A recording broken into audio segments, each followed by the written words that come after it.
My experience personally and what I've observed for myself is that Scientology is destructive and a ripoff, and that it's very, very dangerous for your spiritual, psychological, mental, emotional health and evolution. See, this is part of the moments of coming out of Scientology, for me at least. I think it might be something common to a lot of people, but there are moments where you just feel a loss. And it's not a loss of, I miss Scientology by any stretch. It's a loss. It's a regret of having invested so much in something that is empty. And so there are these moments, I just had one, where you just go, as I got out, when I got out, one of the first people I went to go see was David. And, you know, his whole family was out of town, and I was just moving here, and now we live in the same city. And so I went over to his house, and, you know, we were just walking around, and we talked about it a little bit, just a little bit, you know, because I just said, oh, by the way. And I said, oh, okay. But somehow I went and I explained to him, and here I am, you know, just kind of basically it just walked out the door, and it did so much for me. But I started to explain to him the story of Xenu and the loyal officers, and I tell you, fuck me, I mean, I couldn't get a third of the way through the story, and we had our faces on the floor. We were laughing so hard.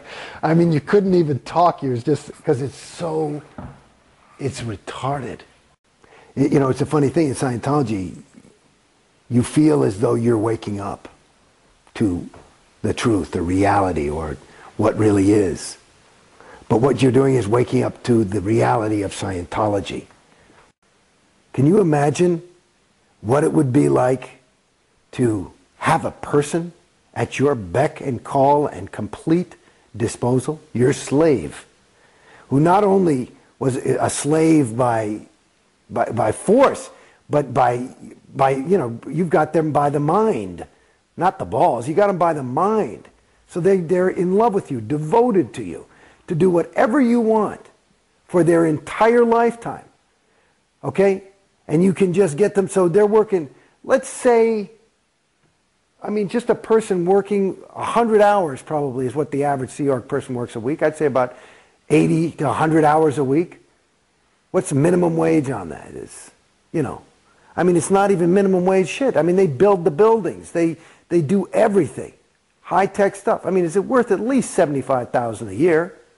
So that's it. And then you get that for 50 years, 40 years, because they get them when they're teenagers. You know? And they, you know, then they've also hired a dentist who takes care of their teeth. They've also hired a, you know, all these kind of things. It's part of their organization. I mean, what is that? That's just millions and millions of dollars worth of free labor. I mean, it's not only that, plus your whole life. And what do they get in exchange? They believe that they're saving this sector of the galaxy. And that's enough for them. So I was one of the first people to finish the Congresses. Because I just sat, I get up and I fucking thing, and I get up early. I get up at like 5.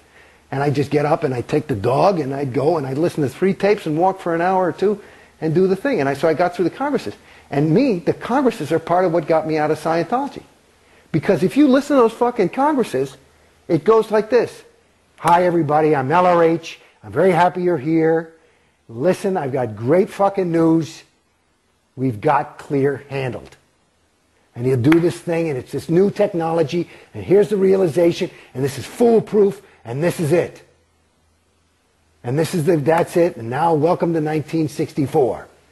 Okay? Apparently, you know, because the fucking thing didn't work, and Dianetics didn't work, even though nobody ever said it didn't, but they always trying to perfect clear.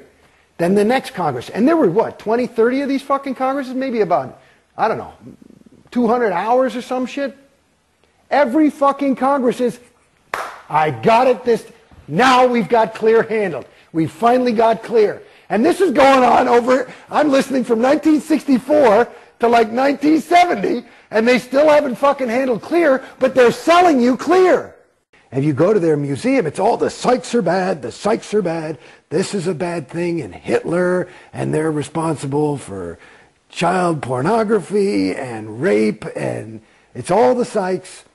And I say, okay, that's their viewpoint. I say, but if I'm going to get into a discussion, you know, if you want to prepare me to be a spokesman for this shit, I got to know the other side. So, and I kept asking, can you give me the other side? And they won't give it to you. And every time I would push it, I'd be like, honey, there's no way to get into the argument. You know, they're not, if it's all this is true, there wouldn't be anything. There's nothing written in all the tomes of Scientology about psychiatry. Nothing other than the Sykes are responsible for all your sexual problems because they implanted you as a Thetan 10 years ago. And I realized that on my research of OT10. Oh, well, then it must be true because LRH says it's so. And basically, there's maybe 2 sentences in there where LRH says, through my research on the whole track of OT something or other, I just discovered that this is all because of Sykes. And that's the reference they tell you to prove that the fucking Hitler and rape is a thing. And I'm like, honey, that doesn't quite handle it. Here's just a thing, if you have just a little thing. All these claims, how about a little bit of fucking evidence? How about some fucking evidence? I'm not talking about prove to me there's God. I mean, it's just some pretty fucking sweeping things of like, well, you know, you have to take responsibility for, you know, salvaging beings. Like this whole Xeno thing is insane. You know what I mean? Do people believe it? Why? Because LRH said it. Just like I was talking about the Sykes. There's no fucking evidence. It's just chatter. But let me tell you something. These are good people. These are some of the best people you can meet. These are people who really want to help. They're willing, they're willing to give up their entire life and their own personal ambition to help others. You know, that's a pretty rare, and generally you would say, you know, it's a pretty decent person. I don't have an agenda. I don't think. I just, like most people, I guess I want to help. And I suppose that's why I got into Scientology. That is because I wanted to help. And right now I'm trying to help.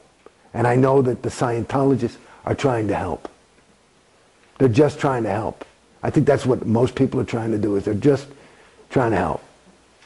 I don't want to be a terrorist about it and shake anybody up and upset anybody. I have the luxury of having gotten into Scientology and after having been in it, been out. And that's a perspective that those people who are in and are not out do not have.